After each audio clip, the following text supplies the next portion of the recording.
literary devices.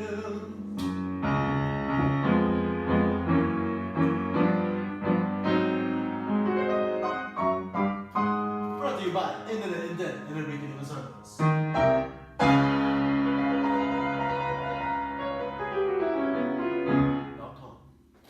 Over the past couple of weeks, we've been studying the book Persepolis for our English class. Today we will be giving a presentation on the literary devices used in the novel, with our research question being, how does author's choice of literary devices help contribute to the reader's understanding of Persepolis? This presentation is by Henrique Santos and Indenne. Yes. How do literary devices work in the text?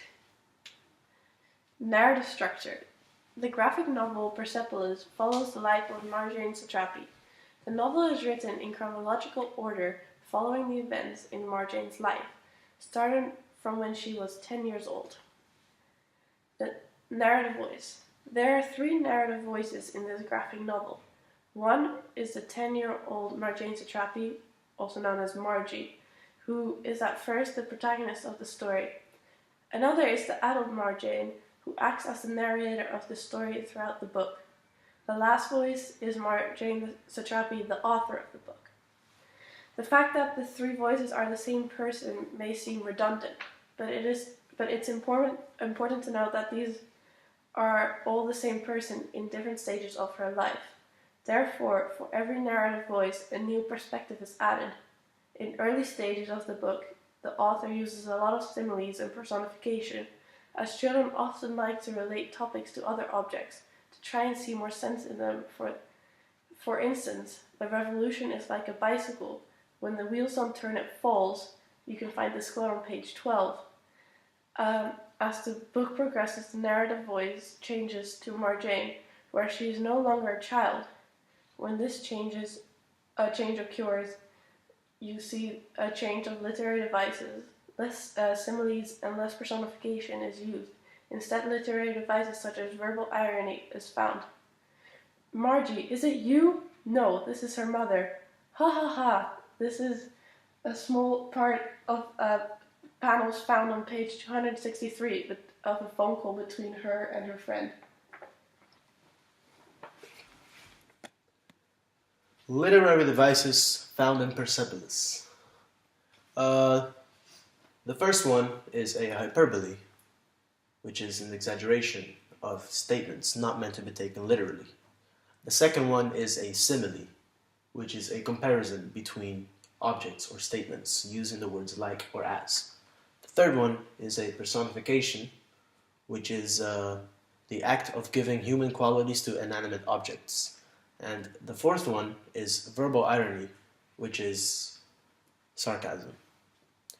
There are several more literary devices in Persepolis, but among those, these are the main ones that we chose to analyze because they seem to be the most prominent literary devices in the book.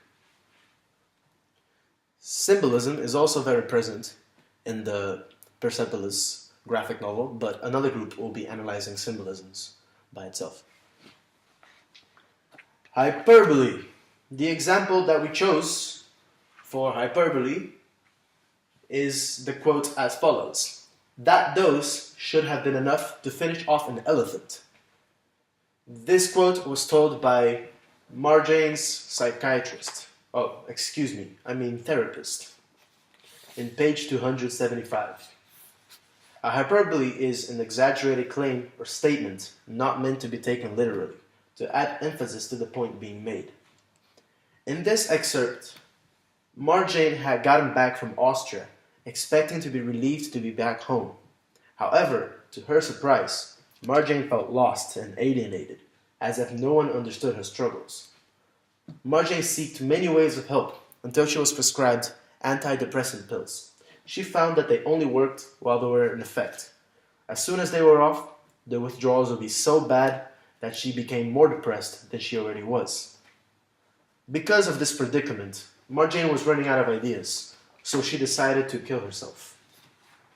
The first way she wanted to commit suicide is by slitting her wrists, but she realized that it's not as easy as some people made it out to be. So she sought another way. Since she was seeing a therapist, she had been prescribed pills. So she decided to commit suicide by taking all these pills at once. She underwent many bad side effects, but she still did not die. Her therapist could not believe she made it out alive and exclaimed that her dose should have been enough to kill an elephant. This is the usage of hyperbole, put there to possibly give the reader an idea of how lethal her dose could have been, all the while understanding that the way it was put was a mere exaggeration to get the idea across. The author chose to include the literary device hyperbole in this instance to really show the audience how lethal the dosage was. The usage of the hyperbole put emphasis on what happened, and it gave the reader a better sense on what was happening during that point in the novel. The second literary device we'll be discussing is similes. The example and quote we used for this is, "The revolution is like a bicycle. When the wheels don't turn, it falls." This quote can be found on page 12 in the book. A simile is a comparison using the words like or as. Similes are mostly found in the beginning of the book, as at that point, Marjane is a 10-year-old child. To make sense of certain situations, children often make references of the situation to other objects or concepts in order to understand more clearly what is going on. You can see this in the quote, "The revolution is like a bicycle. When the wheels don't turn, it falls." Margie wants to better understand why it is necessary for everyone to join the revolution in order to keep it going and to get to their goal. To then get a deeper understanding of why it is necessary for everyone to join, she relates it to the bike, as as you don't cycle, the wheels won't turn, and the result would be that the bike falling over, or in this case, the revolution would fall over, meaning it would fail or cease to exist. The author chose to add this literary device into the text as when she was little she experienced these situations and found herself relating them to other instances or objects. In order to make more sense of them, the effect this has on the reader is that they get a better sense of how, as a child, she was trying to cope and make sense of the situation, meaning the war/the revolution that was going on around her. It shows the reader how a child in that situation would react and how they would experience it.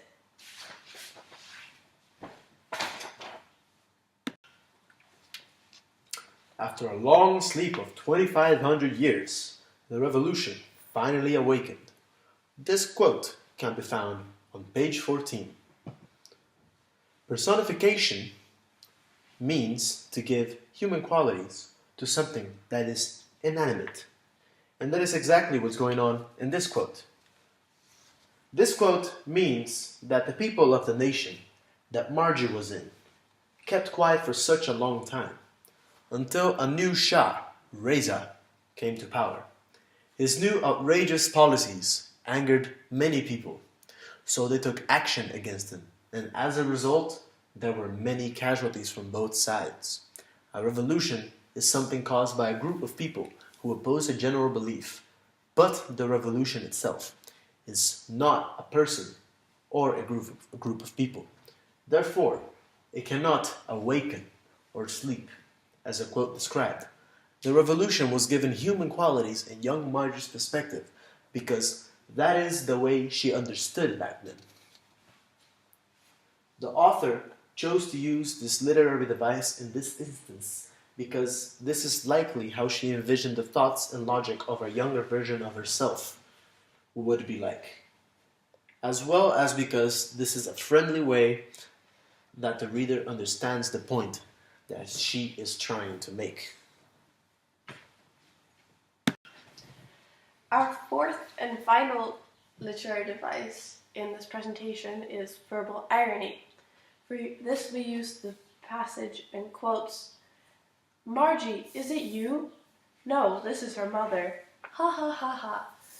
This is a small interaction between Margie and one of her old friends who she hadn't seen in many years on page 263. Verbal irony occurs when a person says or writes one thing but means another. In these panels, Margie is conversing with an old friend, Kia, whom she hadn't seen for years on the phone. Her friend exclaims in shock or excitement, "Margie, is it you?" To which she jokingly replies, "No, this is her mother." This is where the verbal irony occurs, or one could say sarcasm. The verbal irony used when Margie, as an adult, is speaking to an old friend implies that her sense of humor has developed as she grew up. This can be indicated by the fact that there is little to no verbal irony shown in the previous chapters when Margie was younger. The use of this device can also imply the opposite, that Margie's sense of humor has not changed since she was younger and hung out with her friend Kia, although this is not explicitly shown in the book. The author chose to include this to show the close relationship she had with her friend. The literary device displays casual banter between her and the two, and shows an easy flowing conversation. It helps the reader understand that these two people once had a friendly relationship.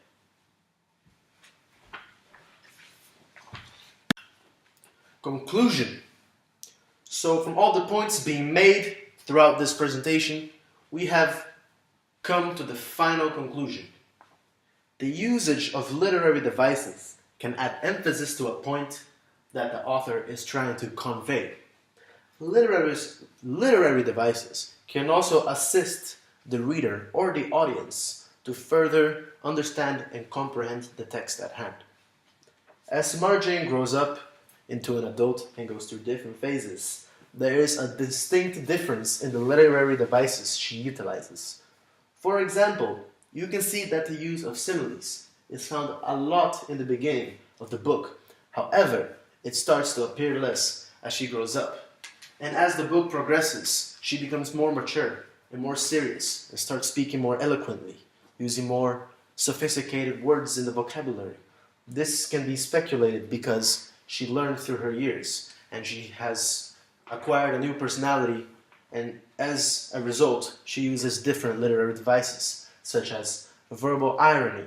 And even though she grew up as a person, she still somewhat kept the same personality by using many literary devices, by keeping them the same, such as personification. Lots of personification is used throughout the book, and some other literary devices, such as onomatopoeia, can be seen everywhere throughout the book as well, and so on and so on. So this is our conclusion. Some literary devices and some ways of speaking stay the same as she grows up, and some new ways are introduced, or they just gradually change.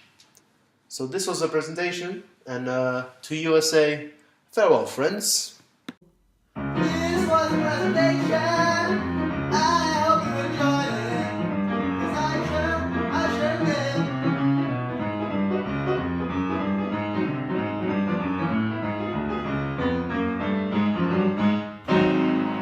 Literary Devices Persepolis is brought to you by Riviere-Anderson and EnriqueIndenne.com. Thank you very much, and so on, folks.